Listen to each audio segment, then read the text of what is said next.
निर्वाचन बिगुल बाजिबा परे द्वितीय थर बांगिरीपोषी निर्वाचन मंडलीर धनपुर ठारे बाघ बाघुणी अर्थात सांसद प्रार्थी सुदाम मारांडी एवं रंजिता मारांडी आशीर्वाद भोगी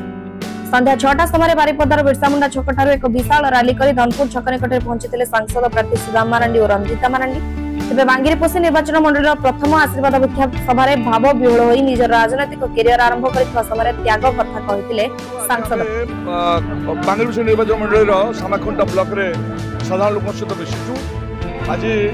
सामाखंडा ब्लॉक धनपुर ठारे विराट जनसमावेश होती मो सहित प्रार्थी श्रीमती रंजिता मारांडी अच्छा मो सहित जिला परिषद सभानेत्री जहाँ जन्ममाटी ये से मो सहित अच्छा मो सहित समस्त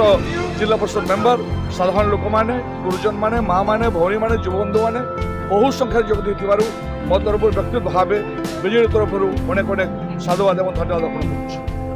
केवल सेतिकी नुहे निज परिश्रम रे लोकप्रियता हासिल करिथवारु निजको बाघ एवं निज स्त्री बाघुणीर आख्या दे लोकंक साथी रे थिबा कथा कहिते सेबरी धमपुर छकटारे आयोजित होइतबा आशीर्वाद सेवा रे निज सहित परिवार को उत्सर्ग करी लोकंक सहित रही लोकंक पई काम करबा कथा कहिसेंती स्वामी स्त्री। अन्यपटे नवीन पटनायक महिला को शतकड़ा 33% रे रंजिता मारांडी को सुजोग दैथिबारु अंचलर महिला किपरि स्वावलंबी एवं राज्य सरकारक जनकल्याण योजना किपरि लोकंक पाखरे पहुंचबो ए आशा रखी निर्वाचन लढिबे बोली रंजिता कहछि।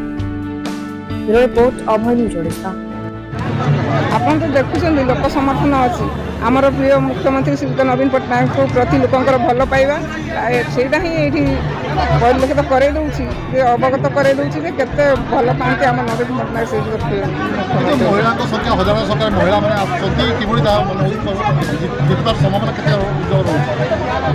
जेहेतु नवीन पटनायक को समस्त भल पाउछंती निज इच्छा रे समस्त निज ये आछंती तेणु एठू आम भावुँ जितवा तो सुनिश्चित समस्त मन में थापी नहीं आमर जोड़ी शंखर समस्त मोहर मारिकी आम प्रिय मुख्यमंत्री को षष्ठ थर मुख्यमंत्री करेंगे और वर्ल्ड रेकर्ड करेंगे।